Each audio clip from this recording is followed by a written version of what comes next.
Part 1. From Goethe's Faust. And so who are you, after all? I am part of the power which forever wills evil and forever works good. Chapter 1. Never talk to strangers. One hot spring evening, just as the sun was going down, two men appeared at Patriarch's ponds. One of them, 40-ish, wearing a grey summer suit, was short, dark-haired, bald on top, paunchy, and held his proper fedora in his hand. Black horn-rimmed glasses of supernatural proportions adorned his well-shaven face. The other one, a broad-shouldered, reddish-haired, shaggy young man with a checked cap cocked on the back of his head, was wearing a cowboy shirt, crumpled white trousers, and black sneakers.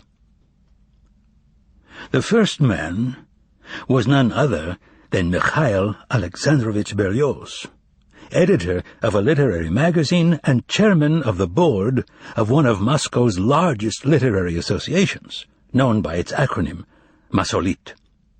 And his young companion was the poet Ivan Nikolaevich Ponyryov, who wrote under the pen name Bezdomny. After reaching the shade of the newly budding linden trees, the writers made a beeline for the colorfully painted refreshment stand bearing the sign, Beer and Cold Drinks. And here it is worth noting the first strange thing about that terrible May evening. Absolutely no one was to be seen, not only by the refreshment stand, but all along the tree-lined path that ran parallel to Malaya Bronaya Street.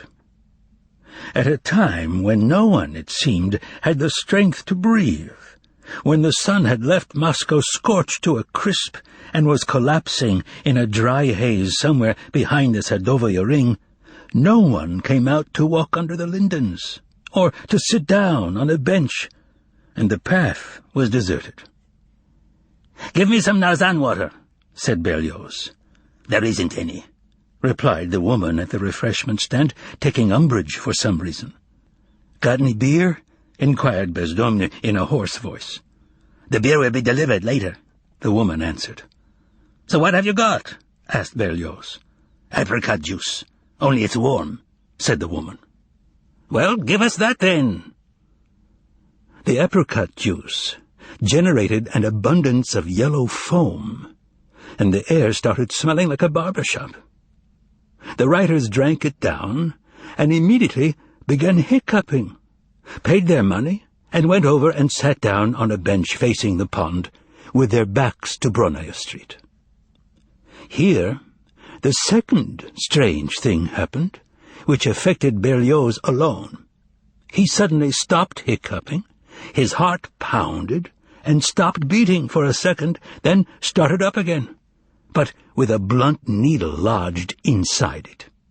Besides that, Berlioz was seized with a groundless fear so intense that he wanted to run away from Patriarch's ponds that very minute without looking back.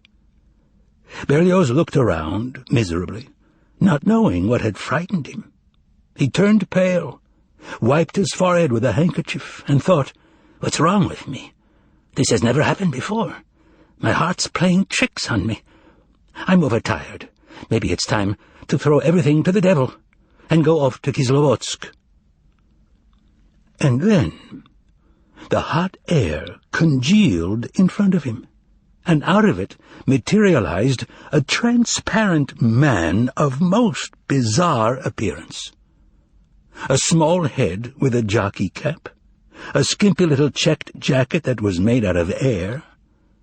The man was 7 feet tall, but very narrow in the shoulders, incredibly thin, and his face, please note, had a jeering look about it.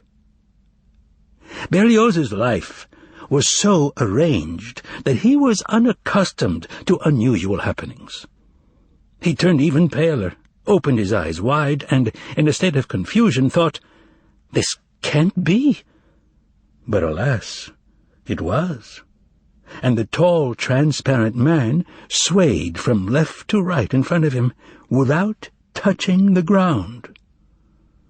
At this point, Berlioz was so overcome with terror that he shut his eyes, and when he opened them, he saw that it was all over. The mirage had evaporated, the man in checks had vanished, and the blunt needle had dislodged itself from his heart. "What the devil?" exclaimed the editor. "You know, Ivan, I think I almost had a sunstroke just then. Maybe even something like a hallucination." He tried to smile, but alarm still flickered in his eyes, and his hands were shaking. Gradually, however, he calmed down, fanned himself with his handkerchief, managed a fairly cheerful, "Well, and resumed the conversation that had been interrupted by the apricot juice.